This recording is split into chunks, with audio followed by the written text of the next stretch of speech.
Hola, ¿qué tal? Pues estamos aquí el día de hoy en las oficinas de Proyecto 10. Tenemos la visita de Alonso Hernández. Él es el coordinador general de FM4, esta organización social que se ha dedicado a apoyar a los migrantes que vienen pasando pues por aquí por Guadalajara. Durante años han estado realizando esta labor humanitaria de apoyo a los migrantes, principalmente centroamericanos que buscan llegar a los Estados Unidos. El día de ayer nos encontramos con una noticia. Ellos mandan un comunicado en el cual pues hacen de conocimiento público que van a cerrar el lugar donde realizaban estas actividades de apoyo. Y bueno, pues ahora queremos platicar con Alonso para que nos platique, para que nos cuente qué es lo que llevó a FM4 a cerrar sus actividades. Y bueno, pues también ha tenido una reunión reciente con personal del gobierno del estado y pues que nos platique esta situación. Alonso, ¿cómo fue que decidieron llegar a una situación tan extrema como es el cerrar definitivamente las actividades de FM4? Sí, mira, pues fue un paso sumamente duro para la organización, porque en primer lugar nos dedicamos a la ayuda humanitaria, ¿no? Entonces un cierre como este significa dejar en mayor vulnerabilidad a los migrantes en tránsito que pasan por la zona metropolitana de Guadalajara. En segundo lugar, fue doloroso porque este proyecto lo consideramos nosotros como un proyecto social que no solo beneficia a los migrantes, sino que también beneficia socialmente a la población del estado, ¿no? Es un proyecto en el que tratamos de construir articulación social, donde tratamos de generar empatía con el otro, con el diferente, con el vulnerable, con el pobre, con el marginado. Y entonces en este proyecto convivimos, compartimos, trabajamos y construimos sueños, personas de diferentes ideologías, pensamientos, credos religiosos, nacionalidades y demás, ¿no? Entonces fue un paso sumamente difícil, pero pues llegó el momento de decir un hasta aquí, porque no veíamos condiciones en materia de seguridad, ¿no? Y entonces de nada servía ni sirve exponernos ante una realidad de peligro, ni tampoco exponer a los migrantes, ¿no? Entonces tuvimos que tomar esta decisión y pues es lo que nos tiene hoy en día aquí. ¿Nos puedes platicar, digo, para la gente que a lo mejor no ha conocido muy bien el trabajo de lo que es FM4, dónde están ubicados, cuál es el contexto sociourbano que rodea el lugar donde ustedes han estado trabajando durante ¿cuántos años? Pues prácticamente son 7 años, como asociación civil jurídicamente constituida son 6 años, y el Centro de Atención al Migrante, que fue el cierre que anunciamos, pues son 5 años, ¿no? El Centro de Atención al Migrante, conocido por nosotros y por muchos de ustedes como el CAM, pues es prácticamente una bodega que nosotros fuimos adecuando con el pasar del tiempo y en atención a las necesidades de los migrantes, ubicado en la colonia Moderna, muy cercano a las vías del tren. Este era un espacio sumamente estratégico para los migrantes porque pues por la cercanía con el ferrocarril, ellos tenían la posibilidad de continuar su trayecto hacia el norte del país o en muchos casos regresar a sus comunidades. Ese es el contexto en el que estamos insertos. Y, por ejemplo, ¿cuáles son esas condiciones de inseguridad que ustedes han estado padeciendo como para decir, híjole, ya mejor no nos arriesgamos? Sí, pues como ustedes saben, esta zona pertenece a lo que se conoce como la vieja zona industrial de Guadalajara, ¿no? Y de manera lamentable, pues es un espacio que poco a poco ha ido pues a menos, ¿no? Está en una situación de abandono, que también ciertamente tiene algunos giros comerciales, industriales, muchas bodegas, muchos espacios para este trabajo. Y entonces hay población que, digamos, le da vida a estos lugares durante el horario laboral, ¿no? Fuera de este horario, pues se vuelven zonas solas, deshabitadas, y si a esto le sumamos que tienen un alto grado de descuido en términos de servicios públicos y demás, falta de luz, falta de aseo público y demás, entonces como que propician un clima un tanto hostil per se, ¿no? Con el pasar del tiempo, pues la dinámica de la zona poco a poco se fue complejizando, fue cambiando la dinámica hasta pues encontrarnos con personas que de manera cada vez más recurrente estaban agrediendo, cobrando a los migrantes por estar ahí, por recibir nuestros servicios, por transitar la zona y demás, ¿no? Esto cada vez lo referían de manera más constante los migrantes, y entonces pues nosotros empezamos a tomar constancia de esto, ¿no? Cuando vimos que esto se agravó y fue subiendo de tono con agresiones físicas y cada vez más recurrentes, pues fue cuando dijimos no conviene seguir por aquí. ¿Y nos podrías hablar, por ejemplo, de algún detonante que hubo? ¿Cuándo fue el momento en que decidieron pues, a comunicarse con las autoridades y comenzar a armar algún tipo de estrategia? ¿Qué fue lo que pasó? Sí, pues sucede que de manera lamentable varias de estas personas que, repito, de manera muy lamentable pasaron a ser agresores, comenzaron a insertarse, a apropiarse de este espacio público, ¿no? Nosotros lo que buscamos en un primer momento y de manera muy enfática con el gobierno municipal, después con gobierno estatal, pues es en la lógica de que nos reconocemos como defensores de derechos humanos, hacemos labor humanitaria, pedíamos una intervención de tipo integral que atendiera las necesidades de esta población, ¿no? Que ayudara justamente a que esta situación que se da en este caso en nuestro contexto, en la calle por donde teníamos este centro de atención, pues fueran apoyados y fueran vistos y reconocidos como sujetos humanos, ¿no? No se trataba nada más de decir, bueno, necesitamos atención para migrantes y descuidar a esta otra población, ¿no? Sino decir, bueno, ¿qué le estás ofreciendo a esta población para que salga, por ejemplo, de las drogas, para que encuentre un trabajo, para que encuentre una vivienda, para que se reinserte socialmente, ¿no? Y entonces, en esto, pues, es por todos conocido que no hay como muchas alternativas, ¿no? Entonces, el detonante fue justamente una intervención municipal que hay en la zona, donde de manera pues literal hubo un desplazamiento. No supimos qué pasó, nada más de repente llegan servicios municipales a limpiar la zona, ¿no? Y entonces nosotros como medida de precaución decimos, bueno, no podemos estar aquí porque la gente va a pensar que nosotros pedimos eso cuando a lo largo de varios meses estuvimos pugnando por que también se les atendiera, se les garantizara derechos, se les reconociera como sujetos humanos, como población, si ustedes quieren, de la zona metropolitana, y se les diera acceso a estos derechos, ¿no? Entonces, para no entrar en este tema de conflictividad y demás, máxima que no había ni hasta el momento hay una estrategia de seguridad hacia los migrantes y hacia nosotros como defensores, pues fue que decidimos parar las labores del Centro de Atención al Migrante.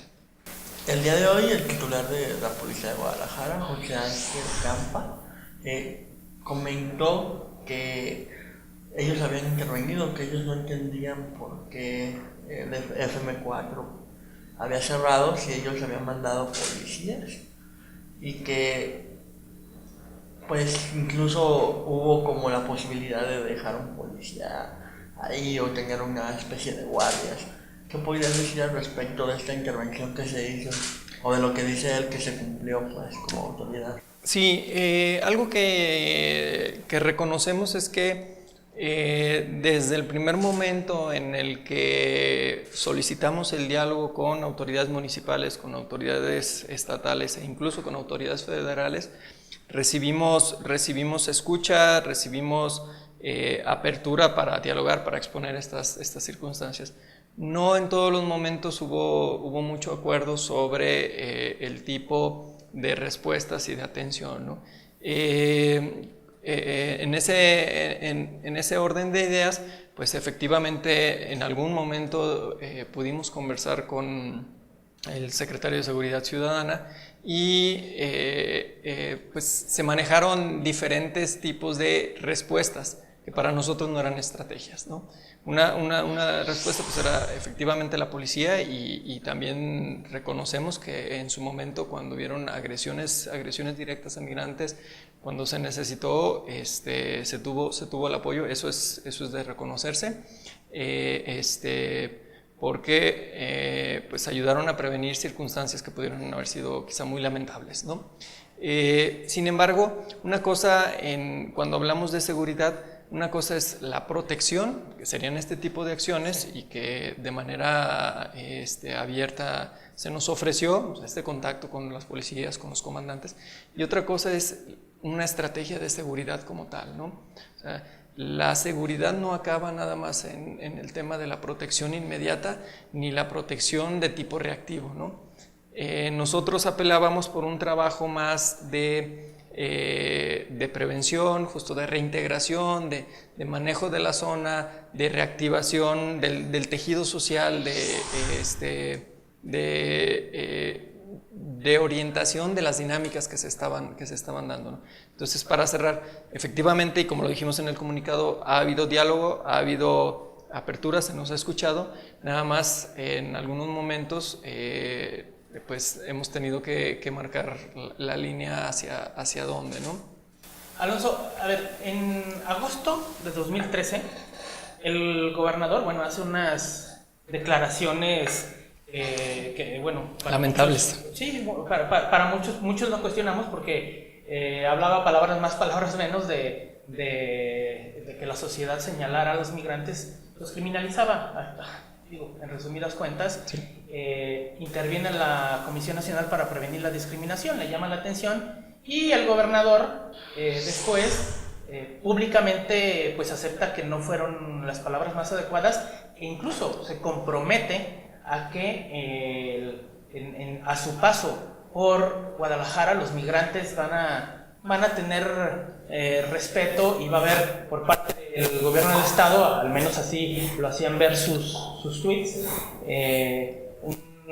una serie de... iban a tener respeto y hasta protección, mejor los leo para que seamos como más certeros. Dice: velaré para que los migrantes que transitan por Jalisco sean tratados con dignidad y respeto. Esa es mi convicción, ese es el tuit que envía el gobernador de Jalisco el 31 de agosto de 2013 a las 18:30 horas.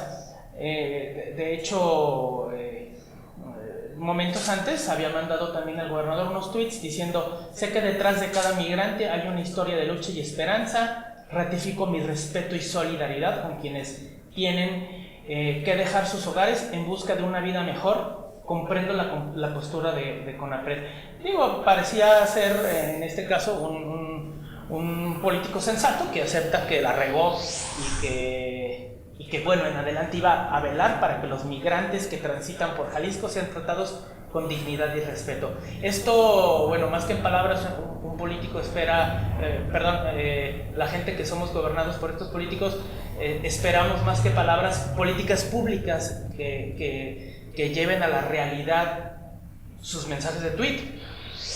Entiendo que las políticas públicas por el cierre de FM4 pues no llegaron o no estuvieron a la altura de las necesidades de los migrantes a su paso por Guadalajara. Sí, podríamos coincidir en cierto sentido, o sea que tuvieron que pasar 2 años y ciertos incidentes para que reactiváramos este diálogo, esta escucha y este encuentro con las autoridades, ¿no? O sea, en esos términos, pues sí, así fueron, ¿no? Justo después de 2013 tuvimos una mesa de diálogo para aclarar este tipo de situación. Lamentablemente, por X o Y circunstancias, no se logró aterrizar nada y pues la situación fue poco a poco creciendo, ¿no? Y justamente una de las intervenciones que teníamos en esa época, en 2013, pues era en esa tónica, ¿no?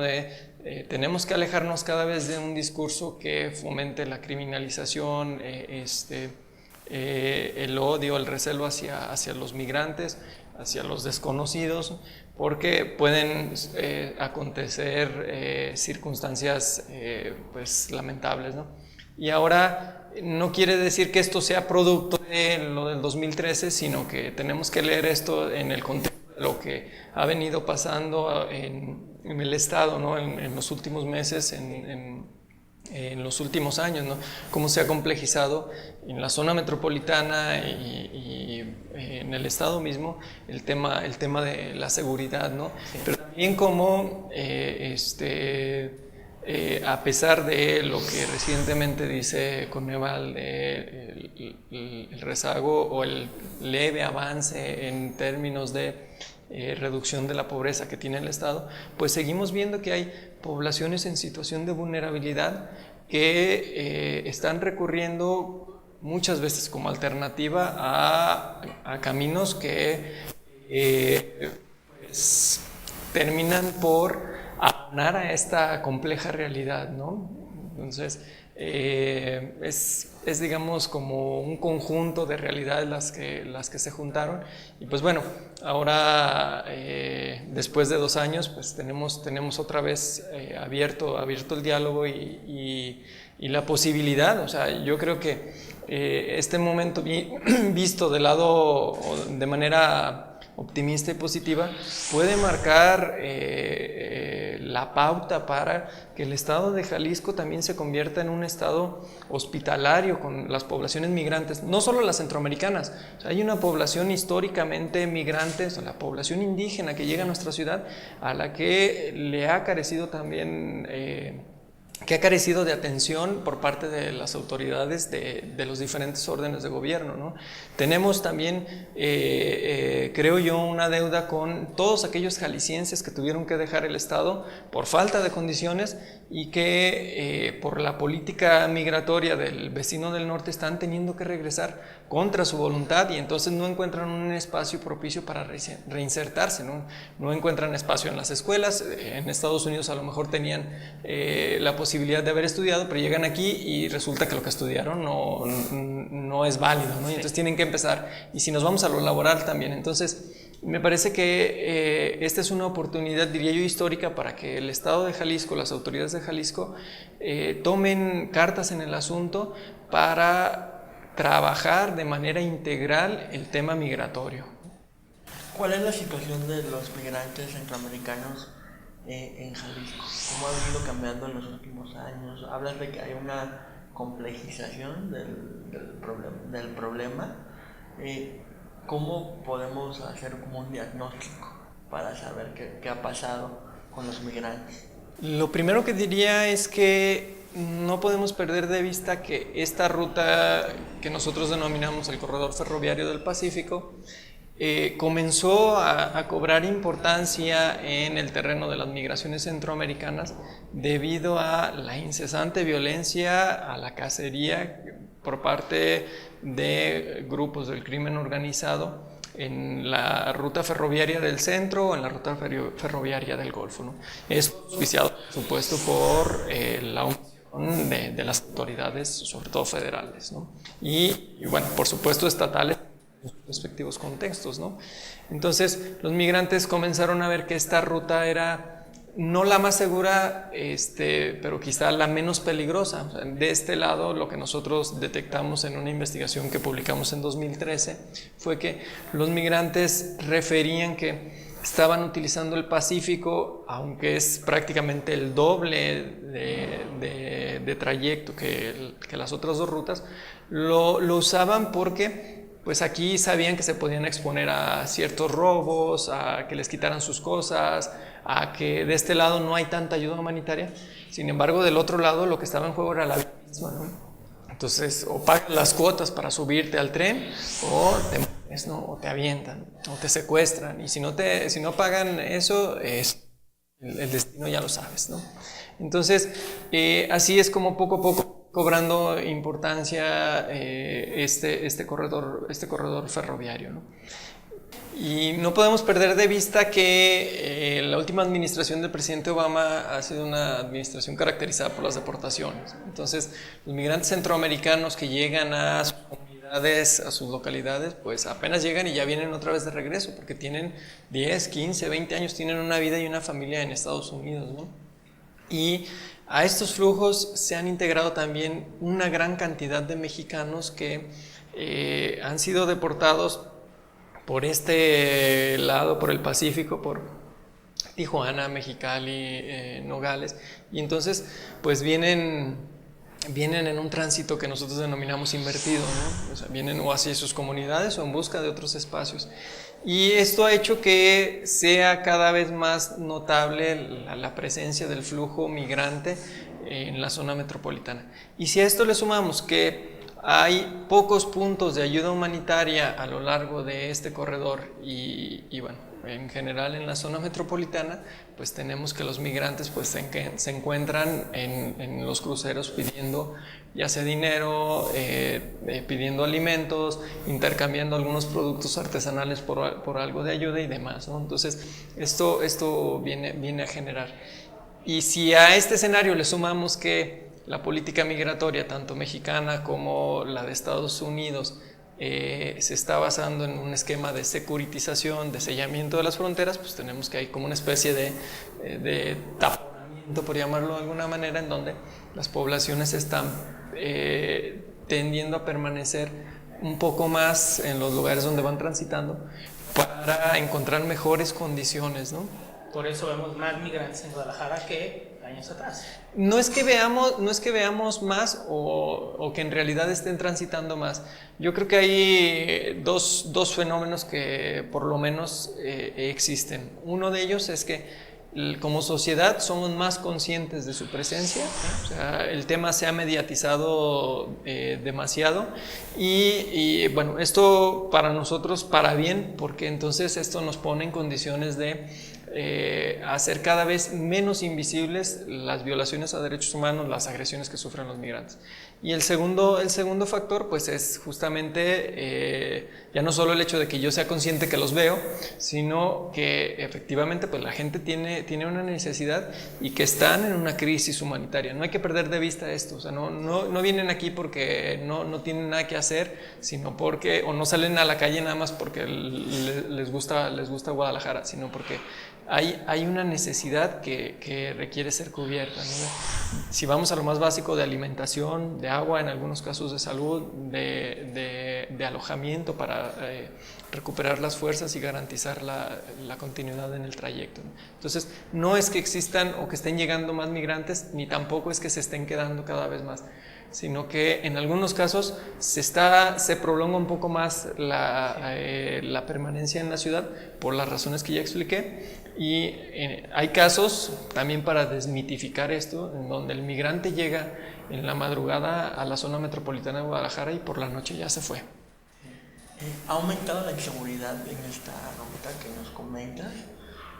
Por ejemplo, en el caso de Guadalajara, ¿ustedes qué han detectado de violaciones a los derechos humanos? ¿Qué cosas han cambiado del 2013 quizá a la fecha? Pues efectivamente, y es el tema que nos tiene aquí, sí creemos que la inseguridad ha registrado un aumento, pero reitero, no solo para los migrantes, lo podemos evidenciar en nuestra vida social, ¿no? Y soy enfático en esto porque nosotros no buscamos un régimen de excepción para los migrantes, ni que se les considere así como los que padecen todo, ¿no? Sino decir, leamos en el contexto esto, pero leamos e interpretemos a la luz de la situación que viven, ¿no? No es lo mismo que la inseguridad que yo vivo, que soy de aquí y que tengo redes de confort y de soporte. O sea, si a mí me pasa algo, yo hablo con algún familiar, con algún amigo, sé con qué autoridad acudir, ¿no? Que lo que le pasa a un migrante que no tiene estas redes de apoyo. Entonces ahí es cuando la balanza se carga más hacia un lado.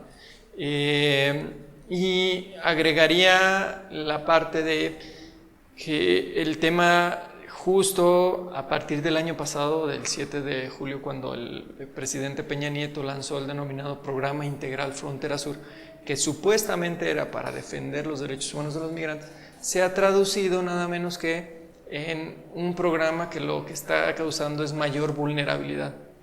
¿Por qué?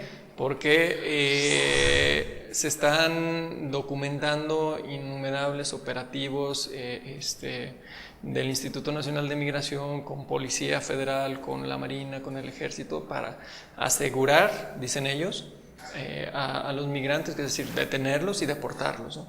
Y entonces los migrantes están utilizando cada vez más nuevas rutas, nuevos espacios deshabitados, están acercándose a otros escenarios desconocidos, y eso los hace todavía más vulnerables y propensos a que este tipo de delitos y de agresiones se cometan contra ellos. Perdón, Alonso, ¿el cierre de las actividades de FM4 es definitivo o, digo, sé que vienes ahorita de una reunión con autoridades, esta reunión les dio esperanzas de que puedan tener condiciones para una reapertura? ¿Con quién te reuniste? ¿Qué platicaron? ¿Cómo se analizó el problema el día de hoy? Sí, bueno, a lo largo de estos meses, de manera particular de los últimos 3 meses, hemos tenido muchas reuniones con autoridades de los 3 órdenes de gobierno, ¿no? Y de manera particular en el último mes se intensificó el diálogo con el gobierno estatal, y como lo hacíamos constatar en el comunicado, pues existen estos diálogos.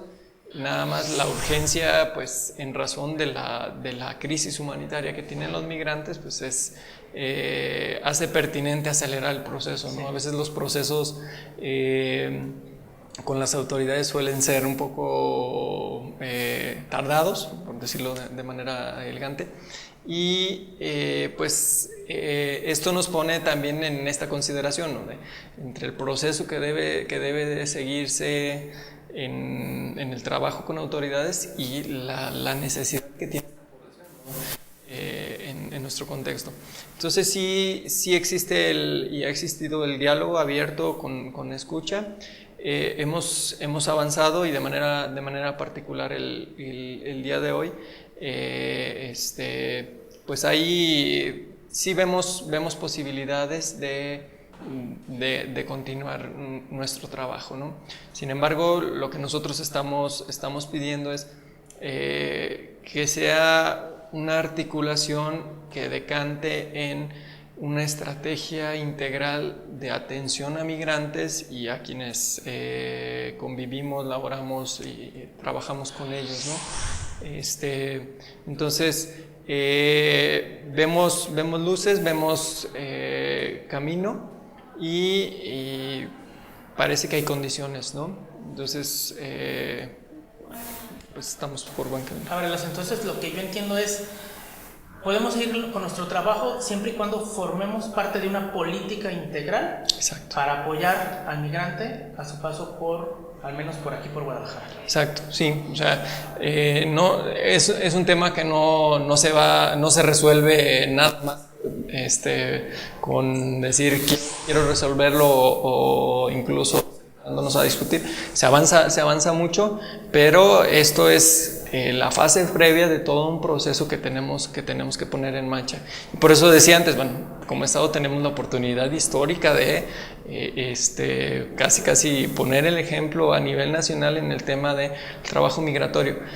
Podríamos iniciar con este trabajo en términos de migración en tránsito para hacer secuela después con trabajo con migración interna, con retornados, deportados, con población que quiere incluso irse, ¿no? ¿Quién es tu enlace ahorita directo por parte del gobierno del estado? No sé si Secretaría General de Gobierno. Sí, la comunicación es directa con Secretaría General de Gobierno. Y la Fiscalía emitió un comunicado que dijo que iba a brindarles el apoyo. ¿Han tenido contacto con Eduardo Almaguer? Sí, el día de ayer se comunicó de manera personal con nosotros para externar su apoyo, para decir que como Fiscalía estaban preocupados e interesados en entrar y abordar el tema. Creo que viene esta parte en el tono de reconocemos y entendemos también que Eduardo Almaguer se va integrando y entonces no está todavía tan al tanto de estos diálogos que ya existían con Secretaría General, pero pues se agradece la disposición y sin lugar a dudas una de las cosas que comentábamos hoy en la reunión era eso, o sea, la necesidad de articular en este diálogo y en esta propuesta de solución a la Fiscalía como un actor medular para poder encontrar condiciones para continuar con el trabajo. ¿El CAM se va a volver a abrir? ¿Hay alguna fecha o hasta que no se resuelva esta situación? Pues estamos valorando más bien la estrategia más pertinente para poder afirmar la continuidad. Nosotros así lo queremos, así lo deseamos, porque reconocemos esta necesidad humanitaria que hay en la ciudad y hemos escuchado disposición. Entonces eso nos pone en un camino en donde pues hay posibilidades de continuar, ¿no? Veremos si lo que estamos valorando es si este espacio es el más pertinente debido a que pues también la problemática que existe en la zona no se resuelve nada más cerrando unos días y luego volviendo a abrir, ¿no? Sino que también la zona requiere mucho trabajo. Entonces parte de estas discusiones que estamos teniendo, de este diálogo es encontrar no solo en tema de lo teórico esta estrategia, sino también en lo práctico cómo la vamos a aterrizar, ¿no? Pues adelanto, justo hace un momento salió por ahí un tweet donde se anunciaba la posibilidad de un comodato. Entonces ¿Qué no es lo que? me parece que salió de parte de Secretaría General de Gobierno, de un comodato para nosotros, ¿no? Entonces, reiterar que esto es parte de una estrategia integral que no acaba ahí, no acaba con la cesión de un espacio, de un terreno y demás. Entonces son parte de las cosas que estamos valorando como fruto de esta articulación que pretendemos y de este trabajo integral, ¿no? Pero el CAM, por ejemplo, es un lugar como muy importante, ¿no? Para los migrantes que van de paz. ¿Nos podrías contar, quizá para terminar, qué hace el CAM o cómo se beneficia a los migrantes? Sí, claro. Pues el Centro de Atención al Migrante es un espacio, decimos nosotros, de acogida, es un espacio de construcción de sueños, de reactivación de fuerzas y es un espacio de esperanza, ¿no? Pero esto lo decimos nosotros, ¿no? Y entonces los que vivimos, los que compartimos en la medida de lo posible el trayecto de los migrantes, ¿no? Y en términos prácticos es un espacio en el que se brinda ayuda humanitaria básica, digamos. Tenemos un espacio de interlocución con el migrante, siempre preocupándonos por quién es él, cómo está, cómo se siente, por dónde ha transitado. Abrimos un espacio de interlocución, qué tipo de experiencias ha tenido, si ha sido víctima de alguna agresión, de algún delito, y abrimos la puerta para que externen sus necesidades, ¿no? Y a partir de ahí comenzamos el trabajo cotidiano. Les ofrecemos un poco de ropa, un espacio para que se aseen, para que descansen, para que se alimenten y un espacio también para compartir y recrearse, dispersarse un poco y disminuir el estrés que traen por la experiencia migratoria. Y también ofrecemos una llamada gratuita, una llamada telefónica gratuita a donde ellos lo deseen, con la intención de que notifiquen 3 cosas: dónde están, cómo están y a dónde van. ¿Por qué? Porque esto es fundamental para nosotros, porque esto es en lectura de una crisis humanitaria, y entonces con esta llamada no solo apoyamos al migrante, sino que también brindamos un espacio de tranquilidad, si así lo queremos llamar, para las familias, ¿no? Frente a la incertidumbre de la familia por saber dónde está su hijo, si le pasó algo en el tren, si fue asaltado, si fue secuestrado y demás. El recibir una llamada y que digan, estoy bien, estoy en Guadalajara, voy a ir a Tijuana o voy a ir a California. Entonces a la familia ya le da un poquito más de herramientas. Y esto lo implementamos porque en el contexto de desapariciones que hay en el país, pues de los migrantes nada se sabe, o muy poco. Entonces la idea era que en lugar de que las familias pierdan contacto total y anden vueltas locas buscando por todo el país, tengan ellos insumos. Y bueno, recibí una llamada y ellos me dijeron que el último lugar donde lo localicé fue en Guadalajara. Entonces a partir de ahí hacerlo conducente para tratar de ubicar alguna pista. En términos generales ese es el CAM, es este espacio de interacción, de convivencia, donde nos igualamos migrantes y voluntarios, jaliscienses y centroamericanos, y personas de diferentes ideologías y demás. Bueno, pues le damos gracias a Alonso Hernández por visitar y poder platicar con nosotros de esta situación del cierre, esperemos no definitivo, del Centro de Apoyo al Migrante de FM4. Y bueno, estamos a la espera de mejores noticias. Gracias, con todo gusto.